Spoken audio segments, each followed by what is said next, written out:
Je sens comment je vais m'attirer les foudres des chrétiens très très orthodoxes. Pardon, ne me tapez pas, hein. Ne me tapez pas. On partage nos points de vue. Non, moi, je partage mon point de vue avec.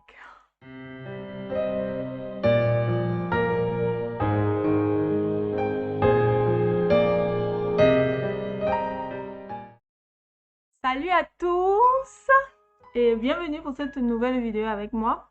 Comme vous avez pu le voir sur le titre, aujourd'hui on va parler d'un sujet qui fâche, un sujet qui blesse, un sujet qui énerve. C'est les chrétiens contre les jeux de hasard. Je sais, parce que je sais que plusieurs personnes, plusieurs chrétiens ont déjà des idées arrêtées sur le sujet. Ils ont un avis fermé, genre, ils sont comme dans une boîte, fermée, pliée, emballée. Ils ne veulent rien entendre dessus. Et c'est avec raison parce qu'il y a plein de passages dans la Bible qui sont contre ça.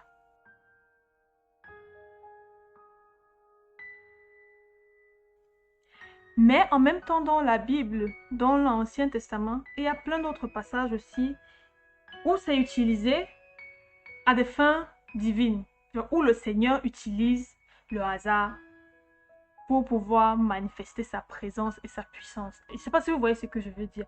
Donc, à un moment donné, moi, avec toutes ces informations, je suis un peu, comment dire, je ne vais pas utiliser l'expression, ça va faire bizarre, mais en fait, on dit le cul entre deux chaises. Pour dire que je suis un peu indécise, parce que je ne sais pas trop à quoi m'attendre. Alors, j'ai fait mes propres recherches, j'ai fait mes propres analyses et je suis arrivée à une conclusion. Et cette conclusion-là, je vais la partager avec vous. Vous n'êtes pas obligé de me croire. Encore une fois, c'est un disclaimer. Vous n'êtes même pas obligé de regarder la vidéo jusqu'à la fin. Si c'est que ça vous énerve, coupez, désabonnez-vous. Mais si c'est que vous êtes curieux et que vous voulez savoir, vous voulez pousser le bouchon un tout petit peu plus loin et comprendre un peu quelque chose de nouveau, restez avec moi. Parce que les explications, les informations que je vais vous donner, vous n'êtes pas prêts. Parlant de jeux de hasard, on va donner la définition. Les jeux, c'est quoi? D'abord, jeu de hasard, c'est un jeu de mots. Il y a jeu et il y a hasard. Un jeu, c'est une activité qu'on fait dans le but de gagner quelque chose. Ça, c'est une définition selon Virginie et ça n'a rien à voir avec le dictionnaire Wikipédia ou quoi que ce soit. Et le hasard, qu'est-ce que le hasard? J'ai pas envie de donner la définition de Wikipédia du hasard parce qu'on est là dans un cadre chrétien. Et dans le cadre chrétien dans lequel on est, le hasard n'existe pas. Il n'y a pas de hasard, il n'y a pas de choses fortuites. Tout est contrôlé par le Seigneur. Si on sait déjà nous-mêmes, en tant que chrétiens, que le hasard n'existe pas, que tout est une décision de Dieu, à quel moment est-ce qu'on se dit que Dieu n'est pas dans les jeux de hasard? Si le hasard n'existe pas et que Dieu contrôle tout, ça fait pas tic dans votre tête, il y a quelque chose qui ne passe pas. Ou bien je suis la seule à me rendre compte de ça. On va poser des bases. On est chrétien, on sait que le hasard n'existe pas. Peu importe ce qui t'arrive dans ta vie, mon frère ou ma soeur, il faut savoir que ça a été validé par le Seigneur. Je prends toujours l'exemple de Job. C'est écrit dans Job que les enfants des hommes étaient là pour rendre compte au Seigneur de ce qui se passait sur la terre. Et le malin aussi était là avec les enfants des hommes pour rendre compte. Et c'est le malin qui commence avec le sujet de Job et qui dit à Dieu, oh, j'ai vu ton serviteur et tout, tu l'aimes trop, permets-moi de lui ôter juste une seule chose, tu te rendras compte qu'il va te régner jusqu'à la fin de sa vie. Et là, c'est Dieu qui donne son accord et Dieu lui dit, vas-y, mais ne touche pas à sa vie. Et c'est là, avec l'accord et la permission du Seigneur, que le malin a pu vraiment déverser sa haine et sa colère dans la vie de Job. Job a perdu sa femme, il a perdu ses enfants, il a perdu son travail, il ne pouvait plus payer ses employés, il a perdu ses employés, il a tout perdu. Mais il n'a pas régné le Seigneur. Ça, c'est une parenthèse. Ce qu'on doit retenir de cette histoire de Job, c'est que le malin ne peut rien faire dans ta vie sans avoir la permission de Dieu. Donc, c'est que tu as un accident, que tu as un problème, que tu as une maladie et que tu es sûr que ça, c'est l'œuvre du démon. Ne regarde pas le Seigneur en lui disant, oh, pourquoi est-ce que tu as permis ça? Si c'est que ça arrive, c'est parce qu'il a permis. Il n'y a pas de surprise avec Dieu. Dieu n'est jamais surpris de quelque chose qui arrive à son enfant parce qu'il contrôle nos vies de A à Z. C'est lui qui nous a créés, il nous contrôle.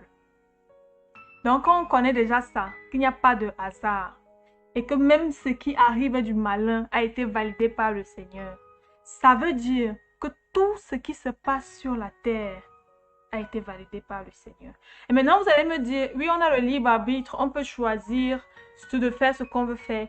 Et là, je vous oppose encore une autre histoire, celle de Jonas. Jonas était libre. Il voulait vivre sa vie normalement, mais qu'est-ce qui s'est passé? Il a refusé combien de fois d'aller à Ninive. Le Seigneur a utilisé tous les moyens possibles pour qu'il aille à Ninive. C'est vrai qu'on a le libre arbitre, mais en vérité, c'est le Seigneur qui contrôle. Quand il veut que tu fasses quelque chose, que tu montes ou que tu descendes, que ça prenne 10 ans, que ça prenne 30 ans, que ça prenne 50 ans, tu vas le faire. Dans la tradition juive, il y a une fête qu'on appelle Yom Kippour ou bien Yom Kourim. Je suis vraiment désolée d'écorcher le nom, mais je l'écrirai comme ça, tout le monde pourra avoir la bonne orthographe et tout le monde pourra lire.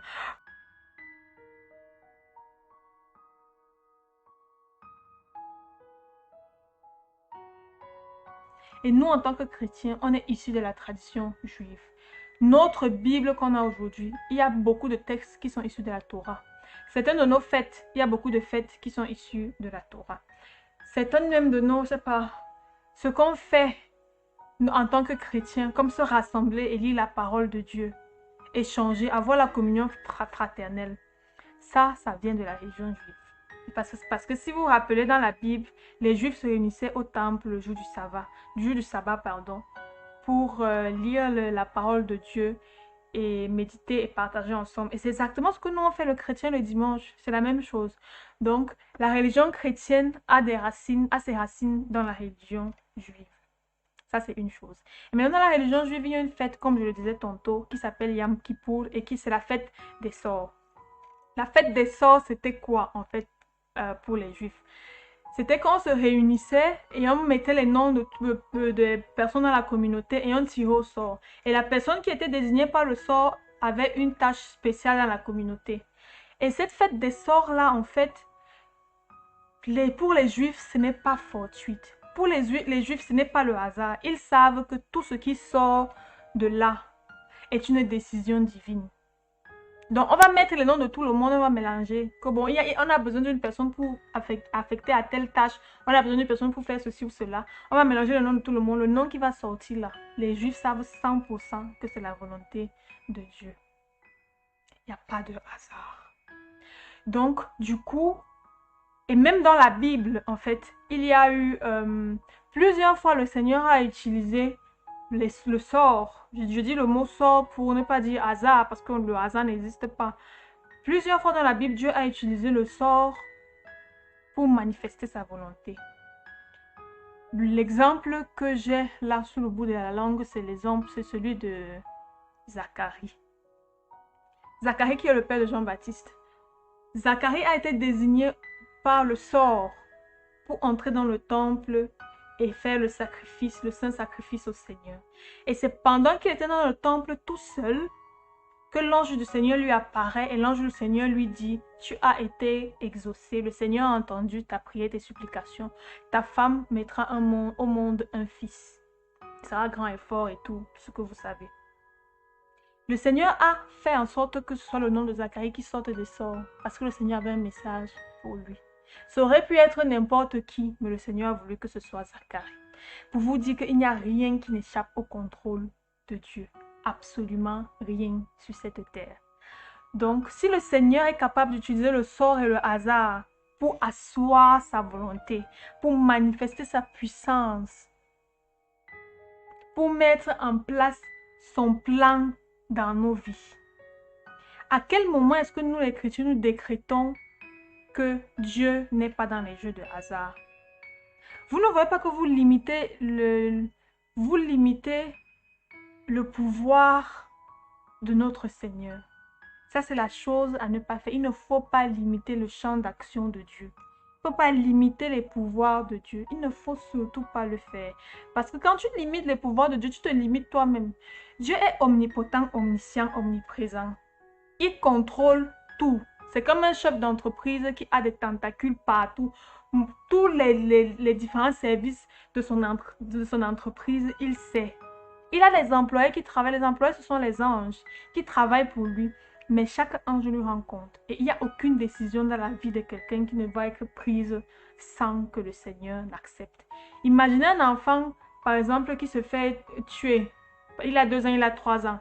Comme ça arrive malheureusement beaucoup dans notre société. Cet enfant-là n'a rien fait. Il est franchement innocent. Mais le Seigneur permet que cet enfant soit assassiné.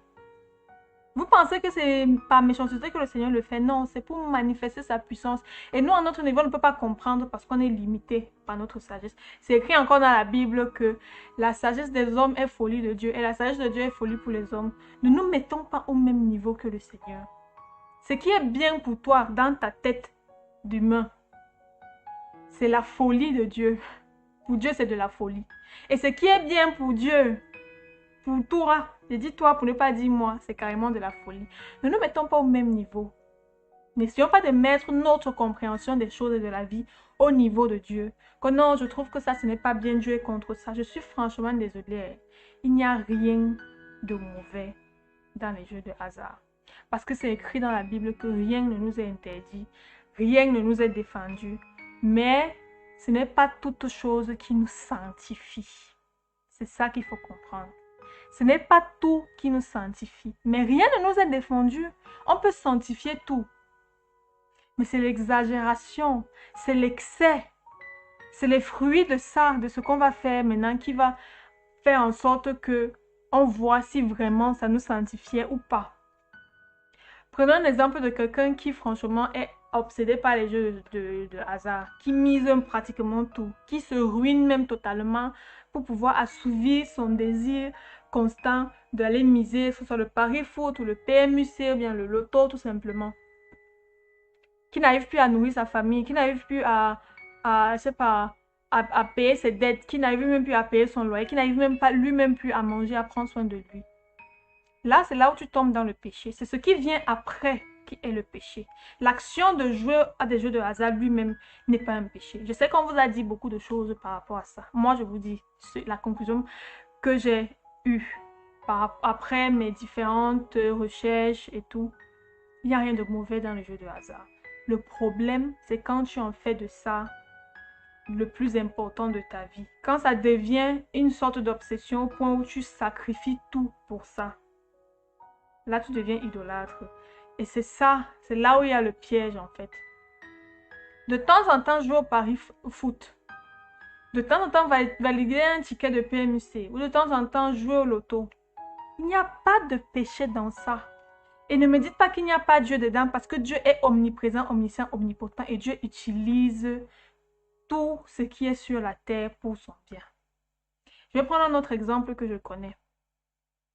Ici en Allemagne, il y a une communauté chrétienne, je ne vais pas donner le nom, mais cette communauté chrétienne vraiment aide beaucoup les pauvres. C'est une communauté chrétienne qui est basée dans un tout petit village ici en Allemagne qui franchement, ils aident les pauvres, mais à un moment donné, ils n'avaient plus vraiment les moyens, ils n'avaient plus l'argent, ni de prendre soin d'eux-mêmes, ni de prendre soin des pauvres qui venaient sans cesse, les migrants, les immigrés, même les Européens, même les gens du village qui n'arrivaient pas à joindre les deux bouts. À un moment donné, ce n'était plus possible.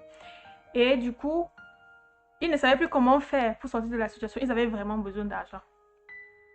Et en même temps, l'église dans laquelle ils avaient les cultes le dimanche était vraiment une vieille bâtisse qui datant de, je ne sais pas de combien de siècles avant, il y avait vraiment des risques que ça s'effondre et que ça tue des gens. Donc du coup, ils sont allés voir un technicien pour qu'il leur fasse le devis pour les réparations de l'église. Et en plus de ça, ils avaient un projet vraiment de mettre sur pied un grand champ de maïs, une grande plantation qui pourra non seulement générer du travail pour les gens du village, qui pourront venir travailler et être rémunérés, et en même temps, les vivres qui sortiraient de là pourraient servir à nourrir une partie de la population, nourrir la communauté et aussi vendre sur le marché et avoir de l'argent. Vous me direz que c'est un projet vraiment noble. Maintenant, il fallait avoir le financement. Le Vatican, en ce moment, à cause du corona, a décidé de couper les vivres et les aides. Donc, du coup, ils ne pouvaient pas compter sur ce côté-là. Donc, qu'est-ce qu'ils ont fait? Il y a un des prêtres qui a acheté un ticket de loto. Ils avaient besoin exactement d'1 million d'euros. Il a validé un ticket de loto en priant, Seigneur, tu sais qu'on a besoin d'argent. Tu sais que ce pourquoi on a besoin d'argent, c'est vraiment pour ton œuvre. Manifeste ta puissance. Et vous savez ce qu'il a gagné. Le jackpot était, je ne sais pas de combien de millions, Mais il a validé un ticket qui lui permettait de gagner maximum 1 million d'euros. Et il a eu les maximum 1 million d'euros là. Exactement ce dont ils avaient besoin. Aujourd'hui, l'église est réparée. La plantation a été faite. Et il y a beaucoup de personnes qui ont bénéficié de ça. Les fruits sont énormes jusqu'à présent. Il y a plein de personnes qui travaillent. Et la nourriture, en fait, qui sort de ces plantations-là aide les gens du village à ne pas mourir de faim. Quand vous voyez ce genre de témoignage, dites-moi que le Seigneur n'a pas mis sa main dans cette situation-là pour débloquer ça et faire en sorte que sa puissance soit manifestée.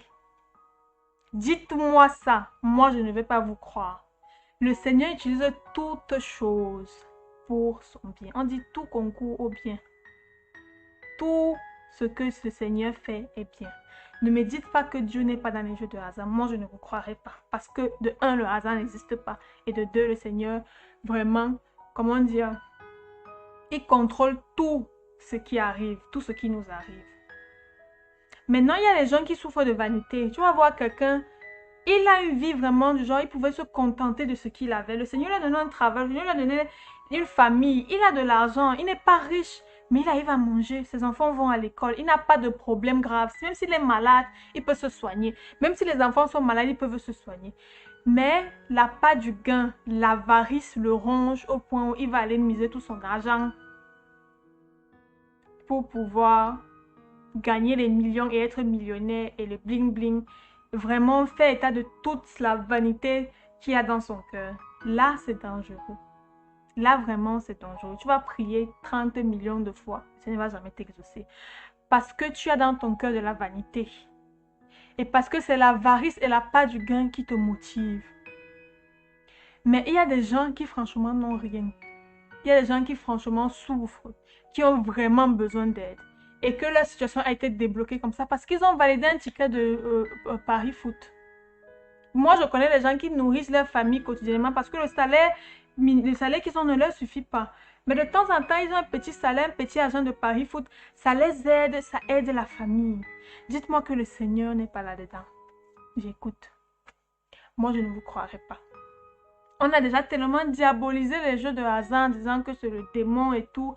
Mais hé, la richesse appartient au Seigneur. Tous les biens de ce monde appartiennent au Seigneur parce que c'est lui qui les a créés. C'est lui qui a créé l'or, c'est lui qui a créé le diamant. Nos billets de banque que nous avons n'ont pas été créés par le Seigneur. C'est une monnaie d'échange que nous avons entre nous. Mais si c'est que c'est une richesse, alors ça appartient au Seigneur. Et nous devons, si c'est que nous avons besoin d'argent, nous devons demander à Dieu. Parce que c'est lui le maître de toutes choses. C'est vraiment lui le maître de toutes choses. Imagine quelqu'un qui valide un ticket et qui devient millionnaire et qui après aide des gens, ouvre des orphelinats ou bien je sais pas, donne à manger aux pauvres. Vous me direz que le Seigneur n'y est pour rien. Que ce n'a pas été la volonté du Seigneur. Chez nous en Afrique, on dit que quand quelqu'un te donne de l'argent, bien que quand quelqu'un prend soin de toi, ce n'est pas parce qu'il prend soin de toi de lui-même, c'est parce que le Seigneur a mis ton argent dans sa poche. C'est pour ça qu'il te donne.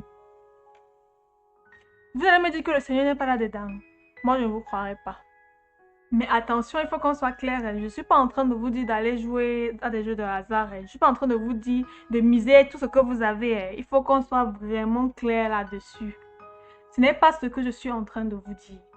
Ce que je veux que vous reteniez, c'est que, de un, il ne faut pas limiter le pouvoir de Dieu. Ne limitez pas le Seigneur en décrétant, vous, humains, que Dieu n'est pas ici, Dieu est plutôt ici. Comme j'entends plusieurs personnes dire, Dieu n'est pas dans les jeux de hasard, Dieu est plutôt ici. C'est vrai, il nous a demandé de manger à la sueur de notre front. C'est vrai. Mais Dieu a rendu riche Salomon. Comment est-ce que Dieu a rendu riche Salomon? Vous pensez que tous les millions que Salomon a eu, c'est parce qu'il a travaillé durement. Dieu l'a béni. Dieu fait ce qu'il veut, il donne à qui il veut, comme il veut. Donc, quand on dit que Dieu de hasard, telle personne a gagné le PMUC, combien de millions de francs CFA telle personne a gagné, c'est parce que Dieu a décidé que toi, c'est à toi que je donne aujourd'hui. Et ce n'est pas pour nous-mêmes qu'il nous donne, c'est pour en faire quelque chose de bien. En général, c'est pour aider la communauté. Je ne sais pas si vous voyez ce que je veux dire. Ça, c'est d'une chose. Ne limitons pas l'action de Dieu. De deux choses, tout ce qui nous arrive est une volonté divine. C'est le Seigneur qui a décidé. Et c'est pour ça que ça nous arrive. Il n'y a pas d'acte isolé dans nos vies.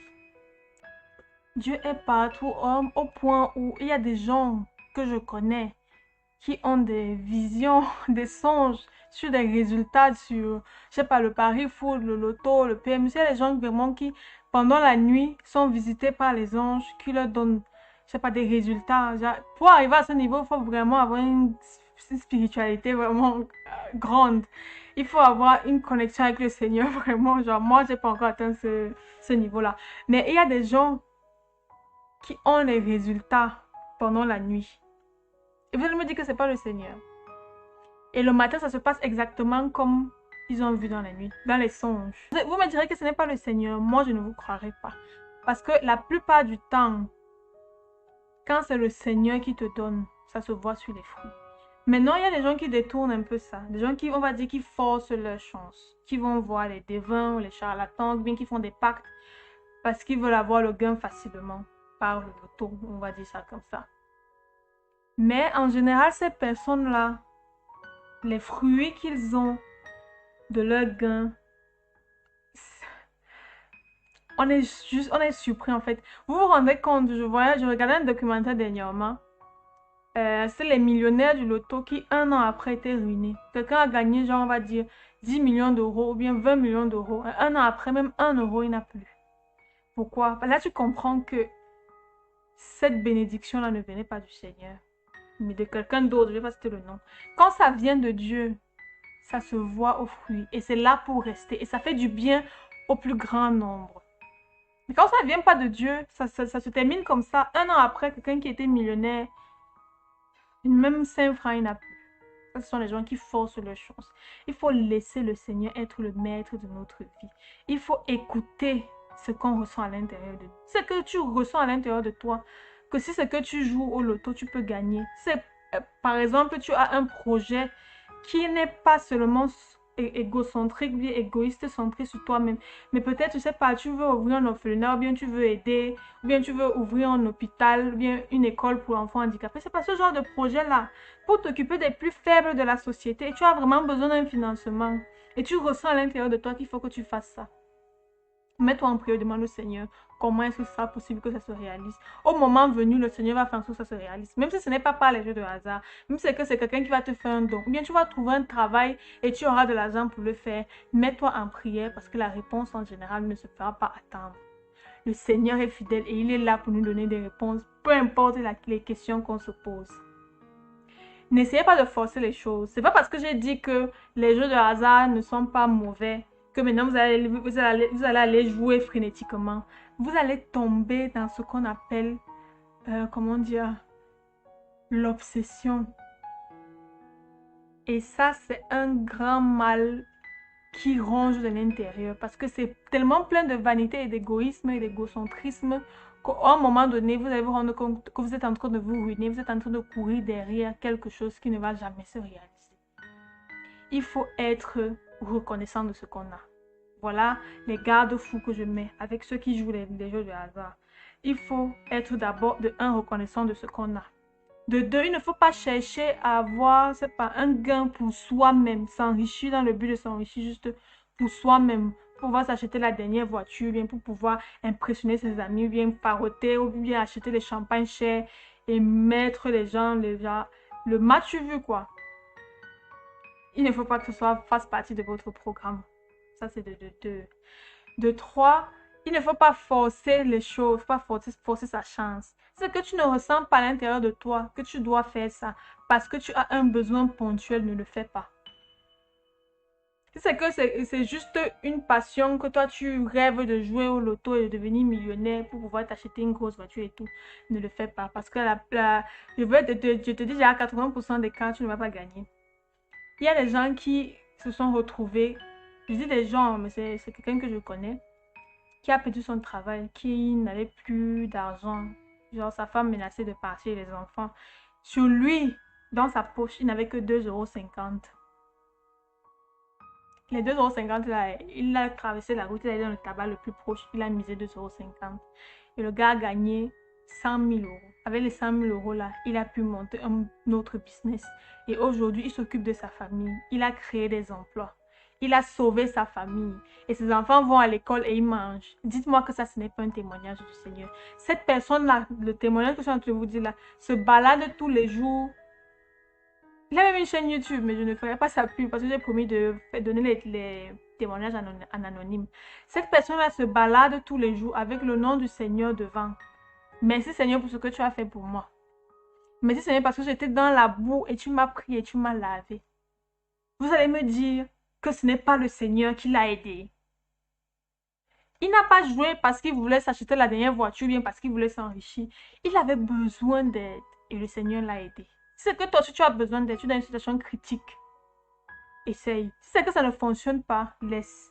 Mais avant d'essayer, demande d'abord au Seigneur, qu'est-ce que tu dois faire? En général, on sait parce qu'on sent. Parce que le Seigneur nous montre, le Seigneur nous fait sentir ce qu'on doit faire.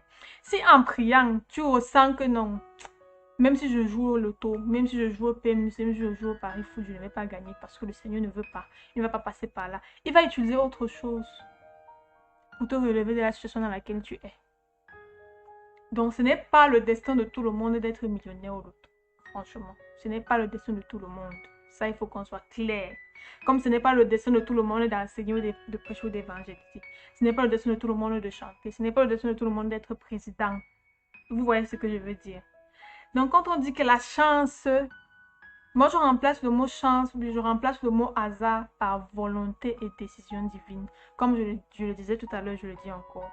Dans le Yom Kippour, la fête des sorts juifs, tout ce qui sort là est une décision de Dieu. Ça, c'est les Juifs qui le disent. Et nous sommes une branche du judaïsme, nous avons la tradition juive. Donc, ne limitez pas le pouvoir de Dieu. Ne décrétez pas que Dieu se trouve ici et Dieu ne se trouve pas là. Parce que là, vous vous limitez vous-même. Mettez-vous en prière si vous avez des problèmes et demandez à Dieu vraiment de vous aider à sortir de cette situation, à comprendre d'abord qu'est-ce qui vous arrive et à trouver une solution. Avant de jouer au loto, demandez d'abord au Seigneur. C'est tout pour cette vidéo. Je sais que je vais me faire engueuler par beaucoup de personnes, mais mettez en commentaire tout ce que vous pensez. Je vais vous répondre, on va discuter par rapport à ça.